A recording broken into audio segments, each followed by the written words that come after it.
Hi guys, welcome back to the channel. I'm Office Bloke Daz. Office Bloke Aidan. Here we are, Sports Edition. If sports is for you, leave us a like and subscribe, please. You know it makes sense. And welcome to the channel if you're new. Yeah. How good was Kobe Bryant actually? Well, I never really watched him when he was playing in his prime and everything because I wasn't really into basketball. Yeah, I did, and I've actually got a painting of him on the wall there, in full flow. Actually, one of my favourite players to watch. Yeah. Yeah, I never have a favourite player. The only time I really have a favourite player is when it comes to soccer, and I've got Lionel Messi, and I can't see past him of being a favourite player. Is that your favourite player of all time? Yeah, I'd say he's the best that's ever lived. I don't know. Yeah, I agree with the best, but that doesn't make him my favourite. But when you come to like watching like basketball or something, or there's too many to choose from. I think for someone like me who's a casual watcher, so I'd always go with like Allen Iverson, Kobe. Obviously, the most like exciting to watch. Yeah, really. LeBron obviously is up there. You got to put LeBron in there, but then there's a few other players that you like to watch where you think I like the way they play, style. Yeah. I like their attitude towards it. Then you've got the goofy ones that are just like proper dickheads. Yeah. That you like. Yeah, I like these because they're arseholes. Yeah. But Kobe was just he was silky. He just had everything. Yeah. For me. Should we watch it? Yeah, Should let's we go for it. How good was Kobe Bryant actually? Kobe Bryant put winning over everything. He was an asshole, a hopeless romantic, and an obsessive maniac. But how good was he actually?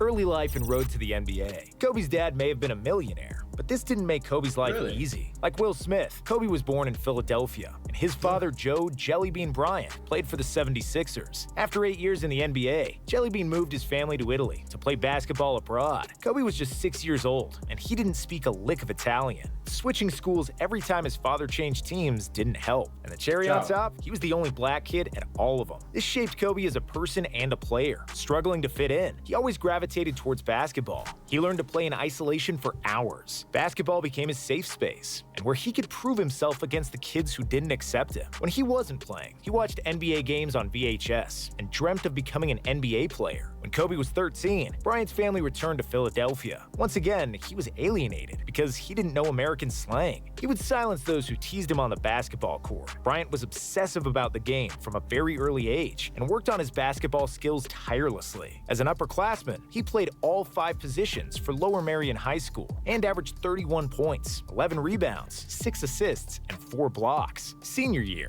he led Lower Merion to their first state championship. He looks about as old as he was now. Senior year. He looks about 30 there. Yeah. He's a bit like Thierry Henry as well. Yeah, he does. I didn't know he was from Philadelphia. I think I did. I didn't know he went to Italy for like. No, me neither. I didn't know he was from Philly. For some reason, I thought he was from California. I thought he was LA. I thought he was an LA boy. Yeah. Actually, to be fair, I think I did. He led Lower Merion to their first state championship in 53 years and was named Naismith High School Player of the Year and a McDonald's All-American. There was a huge hype about where he'd go to college. Then, Kobe surprised everybody. Bryant organized a press conference and announced that he would skip college and take his talents to the NBA. Kobe was just the 6th player in history to go to the NBA directly from high school. So naturally, NBA executives were reluctant to draft him. But after he destroyed Michael Cooper in practice, Lakers GM Jerry West knew that he was watching the best pre-draft workout he'd ever seen, and that Kobe was the best player in the 1996 draft. West was so determined to draft Kobe that he finessed the Charlotte Hornets into drafting Bryant and trading him to LA for Vlade Divac. Brash youngster. I'm Kobe Bryant, and I'm not going to get punked by anybody. That was the first thing Kobe said at his first training camp practice. He let the other Lakers know he's no ordinary rookie. Even as a skinny young kid, Kobe was fearless from the get-go, relentless in every practice and every game. Kobe entered the 1997 Slam Dunk Contest and won. His teammates lovingly called him Showboat, but it wasn't all good. In his first playoff series, Bryant famously shot 4 air balls in overtime against Utah. By his second season, he was already averaging 15 points per game. He even became the youngest All-Star starter in NBA history, but didn't start on his own team. His most memorable moments from '98 were playing against Black Jesus. MJ was impressed by Kobe on how he would unapologetically ask for advice and wasn't starstruck by Jordan. Kobe went on to finish second in the 6th Man of the Year voting. But come playoffs, the Lakers would repeat history and lose to Utah. In 1999, Kobe finally became a permanent starter and averaged 20 points per game. Though this wouldn't stop the Lakers from getting swept in the playoffs. The Lake Show knew something had to change, so they appointed Phil Jackson as the new head coach. Laker Dynasty.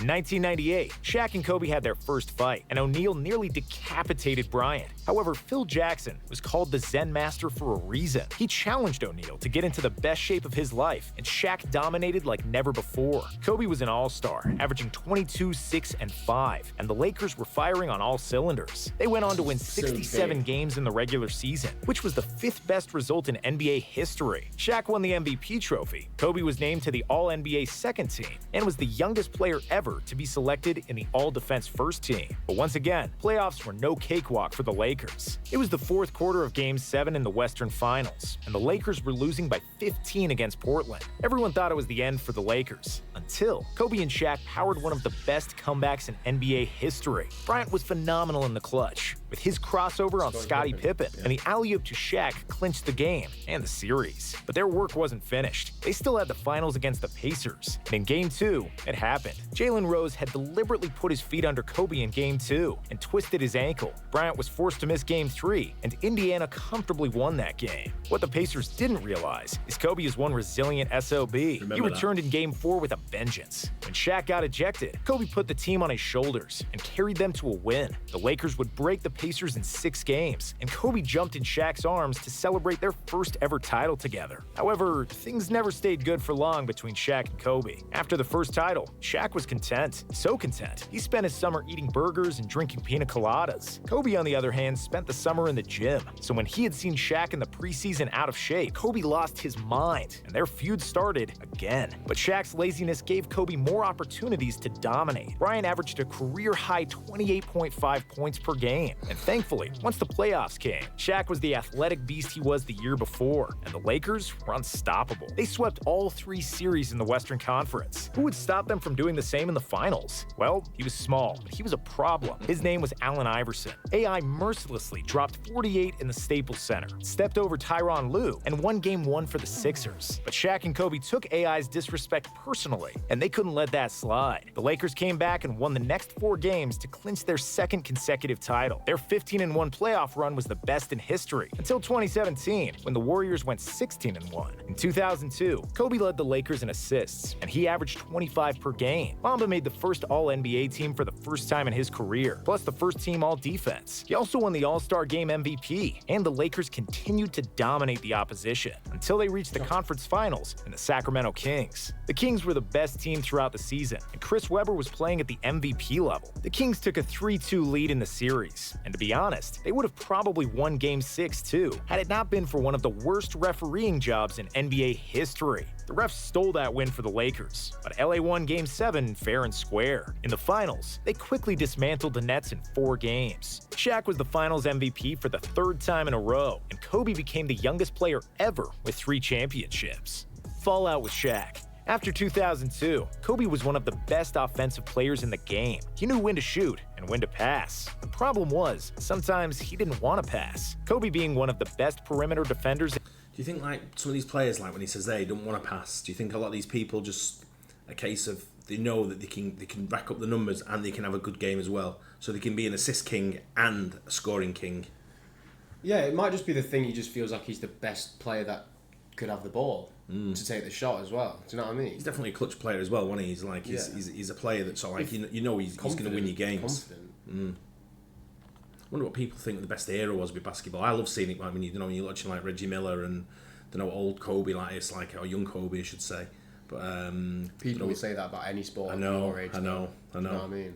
You just wonder, because nowadays I think they're a lot fitter nowadays than what they were. It's also more of like a chess game almost. All the game, every sport. You've got like years ago in it, when you watch sports like basketball, for example. Years ago, you'd have 5 really sort of like superstars and like the officiating and all that, like the rules have gone downhill. Like you can't do do you know what I mean? It's gone too soft. A bit softer than what it is, but you get sometimes like 5 superstars. Like when you watch the Bulls of the 90s and the early 2000s, you got 5 superstars, and you might page them against a team that's like like the Knicks, who might have had 3 really good players, but 2 like bang average sort of thing, and that's sort of like you don't see now. It's usually 5 proper solid players on every team, isn't it? Yeah.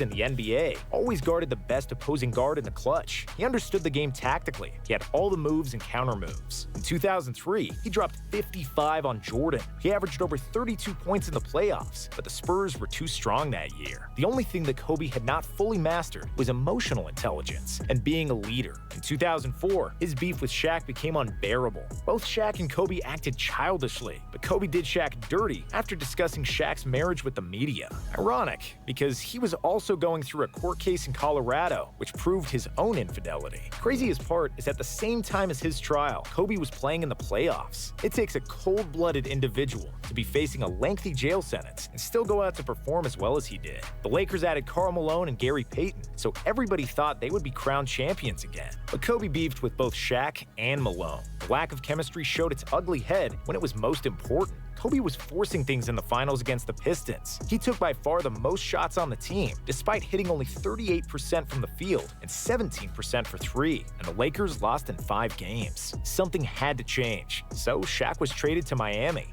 and Kobe had the chance to prove that he could win without him.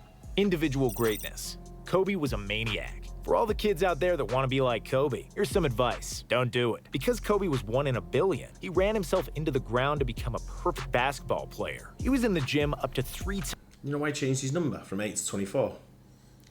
Do I know why? Yeah. No. I don't know. I just wondered if you knew. No, I don't really know. Let us know if you know why. Times a day, and he wouldn't leave practice without making 400 shots. But it was because Kobe was such a maniac that he produced some of the greatest memories for basketball fans around the world. In 2005, he scored 62 points against the Mavs in just 3 quarters, and 3 weeks later, he notoriously scored 81 against the Raptors, the second highest scoring game in NBA history. Bryant averaged 35 points per game in 05. And 31 in 06. He was in his athletic prime. Kobe led the league in scoring, and his highlights of that era are a thing of beauty. But that same year, the Lakers somehow missed the playoffs, and in 06 and 07, they lost to the Suns in the first round. Despite Mamba's heroics and game winners in the clutch, he still wasn't proven as a true team player or leader. Buenos dias, pal.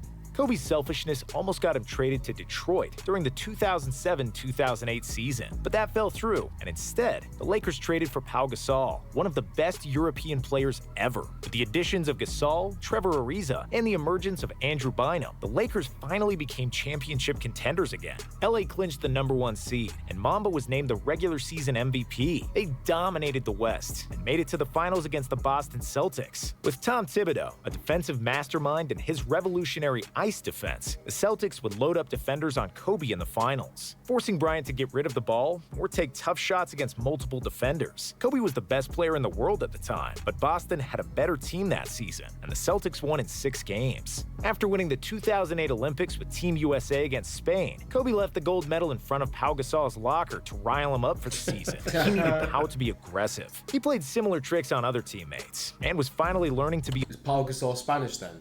Sounds it, doesn't he? Because he's saying he played against Spain in the final as well. It sounds like a Spanish name, doesn't it, as well? Yeah.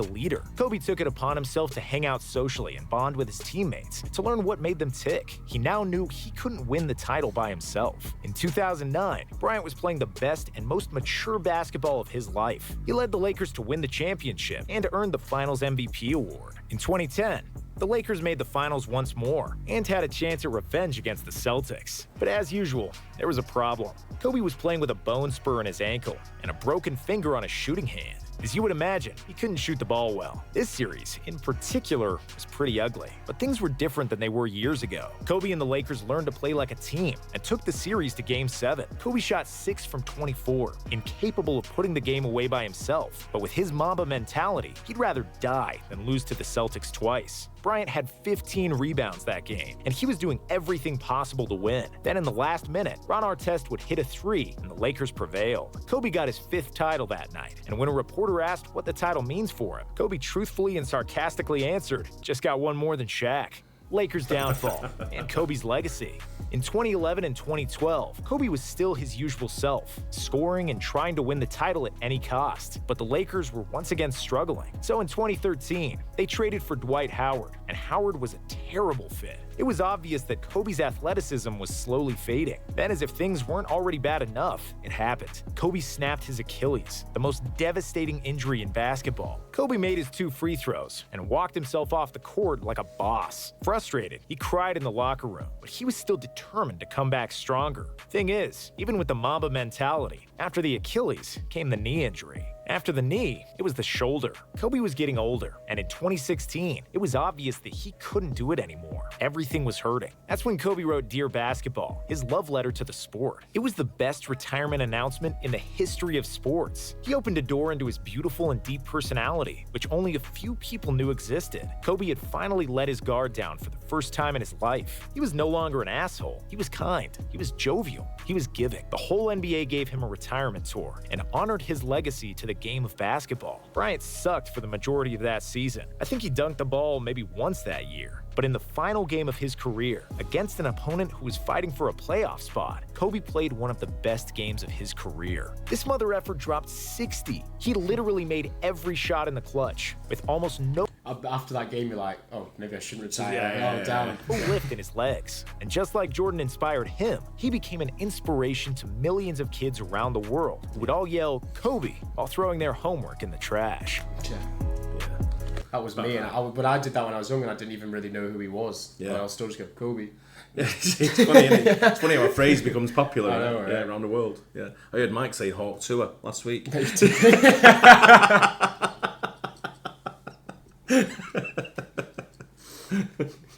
a new one now, isn't there? There's a new one out. Different one.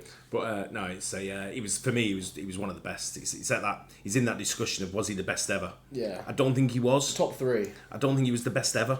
It's them top 3 names that are always. Yeah. Do you know what I mean? But that top 3 is becoming a top 4 quickly, or a top 5 now. Who with? You know, Steph Curry. you've got Steph Curry. You've got Anthony Edwards, who's coming through now. I wouldn't put him that close. No, but you've got people like Jokic now, and people like that, and people like that who are in the frame of being talked about going forward in the next few years as well. Yeah.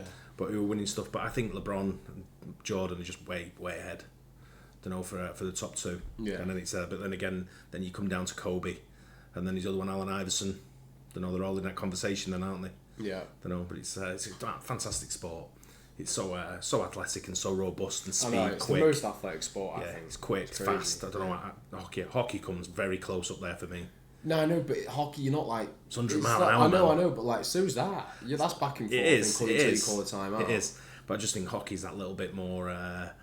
but just think about how you're jumping and like what you're having to do. Oh, the impact on your body. Yeah. I still think hockey's. I mean, it's hard to compare. I've never really played any of them at any level. Can't imagine you trying to skate. No. Can't imagine you trying I don't think they'll allow them little penguins or a trampoline on the pitch to try and get anywhere near the rim. Right? Yeah. Even with a trampoline, I'll still be short. 6 foot rim. Yeah. I have to play with one of them little tights. 1 foot off the floor. Yeah, put me on a football pitch any day of the week and I'll be all right. I'll be all right. But it's just a fantastic sport. Love it. Yeah, but Kobe, one of the best.